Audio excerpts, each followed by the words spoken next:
जनपद जालौन के कोंच में एसआरपी इंटर कॉलेज में माधोगढ़ विधानसभा से जनसत्ता दल लोकतांत्रिक पार्टी के प्रत्याशी डॉक्टर ब्रजेश सिंह राजावत के समर्थन में पधारे जनसत्ता दल लोकतांत्रिक पार्टी के राष्ट्रीय अध्यक्ष रघुराज प्रताप सिंह राजा भैया ने कहा कि जिस ओर उत्तर प्रदेश की राजनीति करवट लेती है उसी ओर देश की राजनीति भी करवट लेती है।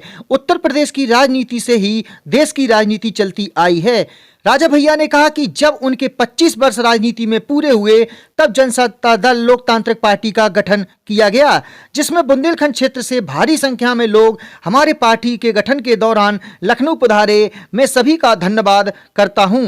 जनसत्ता दल लोकतांत्रिक पार्टी के राष्ट्रीय अध्यक्ष राजा भैया ने कहा कि जिस समय लोग वोट मांगने आते हैं तरह तरह के वायदे करते हैं, लेकिन जीतने के बाद अगर उनके नंबर पर फोन लगाओ तो एक लड़की बोलती है डायल किए गए नंबर पर इनकमिंग कॉल की सुविधा नहीं है, इसलिए ऐसे लोगों को चुनें जो हर समय आपके साथ हों। उन्होंने कहा कि मेरे पास इस क्षेत्र से कई लोग आते हैं, लेकिन 24 घंटे जब भी कोई आया होगा तो वह तत्काल ही उससे बात करते हैं। उन्होंने कहा कि ब्रजेश सिंह राजावत अच्छे प्रत्याशी हैं, इन्हें जिताएं, यह आपके साथ बराबर खड़े रहेंगे। वहीं उन्होंने कहा कि अगर आपने किसी दूसरे दल के प्रत्याशी को जिता दिया और बाद में वह खरा नहीं उतरा तो आप किसके पास जाएंगे, लेकिन अगर हमारी पार्टी का प्रत्याशी किसी कारणवश अगर खरा नहीं उतरा तो आपके पास विकल्प है, आप मेरे पास आ सकते हैं, आप मेरे पास आएं, हमारे दरवाजे हमेशा ही जनता के लिए खुले हैं। उन्होंने कहा कि कई लोग विधायक बन जाते हैं और जनता का ध्यान नहीं देते, फिर जनता इन्हें कभी विधायक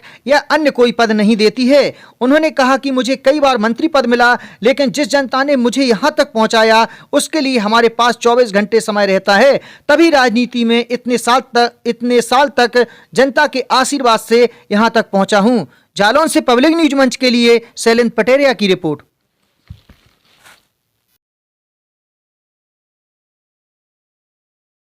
आप सबको हमारे विनम्र प्रणाम और सभी नौजवान साथियों का, भाइयों का, अनुजों का अभिनंदन, अभिवादन।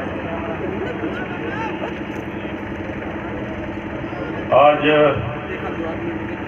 उत्तर प्रदेश में चुनावी महासमर की बेला में हम सभी को ये पता है कि भारत के लोकतंत्र में उत्तर प्रदेश का क्या महत्व है, और अगर आबादी के हिसाब से देखें तो विश्व में मात्र 6 राष्ट्र ऐसे हैं जिनकी आबादी उत्तर प्रदेश से अधिक। इतनी विशाल आबादी वाला अपना ये प्रदेश सर्वाधिक संख्या में सांसद दिल्ली भेजने का काम करता है और सबसे अधिक में 1-2 बार अपने ननिहाल संतर आने का सौभाग्य मिलता है, आते रहते। पहली बात तो इनसे कोई गलती की उम्मीद हमको नहीं है, लेकिन मान लीजिए कोई गलती हो भी गई इनसे तो उसके लिए मैं हूं। आपकी अपनी पार्टी है, आपका अपना दल है। जिन लोगों का अपना मकान होता है वो किराए के मकान में नहीं रहते हैं। अभी तक आप लोग दूसरी पार्टी में किराए के मकान में, अब आपका अपना मकान, अपना घर बन चुका है। और दूसरी बात, मान लीजिए इनसे कोई गलती हो भी गई, दूसरा कोई प्रत्याशी होगा, आप उसकी शिकायत करने किसको जाएंगे? कौन मिलेगा? कौन सा राष्ट्रीय अध्यक्ष आपकी सुनेगा? चाहे वो कांग्रेस हो, चाहे भाजपा हो, चाहे बसपा हो, चाहे सपा हो, किस राष्ट्रीय अध्यक्ष तक हमारी आपकी पहुंच है? किसी के पास नहीं है। मान लीजिए इनसे कोई गलती हो भी गई तो हमेशा हम मिलेंगे आपको।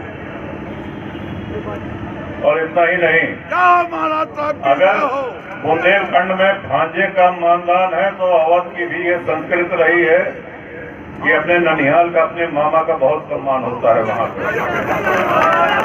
और यही वजह है कि जब मंत्री थे, जब सरकार में थे, मिलने का, आम जनता से मिलने का समय अलग था, लेकिन आज के संसद से, कोर्ट से जितने भी एरिया हैं, कुंडा और बाबागंज विधानसभा के साथ साथ जो भी यहाँ के लोग हमसे आए होंगे, मिले होंगे, उनके लिए कभी दिन रात हमने नहीं देखा है। हमने कभी ये नहीं सोचा कि भविष्य में हमको जा करके बुंदेलखंड से चुनाव लड़ना है। निस्वार्थ निष्ठा, निस्वार्थ प्रेम आपसे है, था और आगे भी रहेगा। अब रही बात चुनाव की, चुनाव में पूरी कर्मठता आप सबको दिखानी होगी।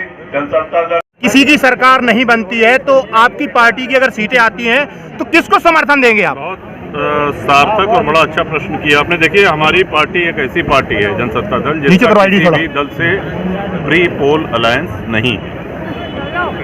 पूरे प्रदेश में प्रत्याशियों से, पदाधिकारियों से, अपने क्षेत्र की जनता से राय लेकर के ही कोई निर्णय लिया जाएगा। आज लता मंगेशकर जी का निधन हुआ है, स्वर कोकिला का निधन, तो कितनी क्षति पहुंची है? हमने उनको श्रद्धांजलि भी अर्पित करी है ट्विटर के माध्यम से।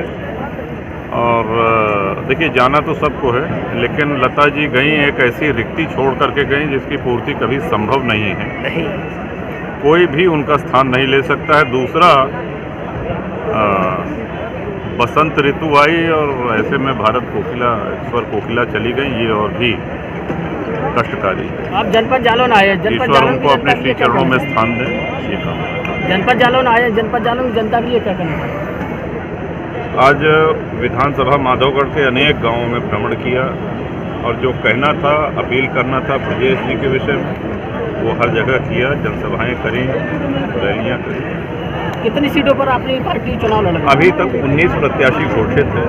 अभी जा रहे हैं रात में, फिर देखिए कितने होते हैं। क्योंकि कोविड प्रोटोकॉल के कारण यात्रा करने में बाधा है, हवाई जहाज, हेलीकॉप्टर नहीं उड़ पा रहे हैं, तो इसलिए हर जगह सड़क मार्ग से ही जाना हो रहा है। तो अभी नहीं कह सकते हैं कितने प्रत्याशी, लेकिन जहाँ भी प्रत्याशी लड़ रहे हैं वो जहाँ ठोस और अच्छी स्थिति में प्रत्याशी हैं वहीं पर उतारे जाए। राजा भैया जी, सबसे बड़ी बात है, अखिलेश जी पश्चिम में लगातार प्रचार कर रहे हैं और अखिलेश जी कह रहे हैं कि जो बीजेपी है वो सबसे ज़्यादा गुंडा लोगों को अपनी पार्टी में शामिल की हुई है और वहाँ बीजेपी, तो ऐसे में आप क्या कहेंगे इन दोनों पार्टियों को, किस तरीके से इन लोगों? हमारी पहली रणनीति, हम किसी पे व्यक्तिगत आक्षेप हमने कभी आज तक लगाया नहीं।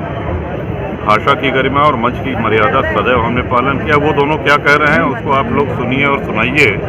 जनसत्ता दल का जो कहना है वो हमारा 6वां संकल्प पत्र है, जो आपको एक कॉपी हम चाहेंगे कि सबको आप दे दें।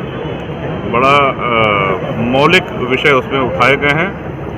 जैसे किसानों के विषय में भी जब बात होती है या टीवी पे या समाचारों में दिखाया जाता है तो सदैव पश्चिम के किसान ही दिखाए जाते हैं, गन्ना किसान। बुंदेलखंड, अवध और पूर्वांचल के किसान जो लघु सीमांत कृषक हैं, उनकी कोई आवाज़ नहीं और उनकी समस्याएं भी बहुत छोटी छोटी समस्याएं हैं। लेकिन आपको राष्ट्रीय पटल पे कभी इन किसानों की समस्याओं पे बोलते हुए कोई राजनेता नहीं दिखा।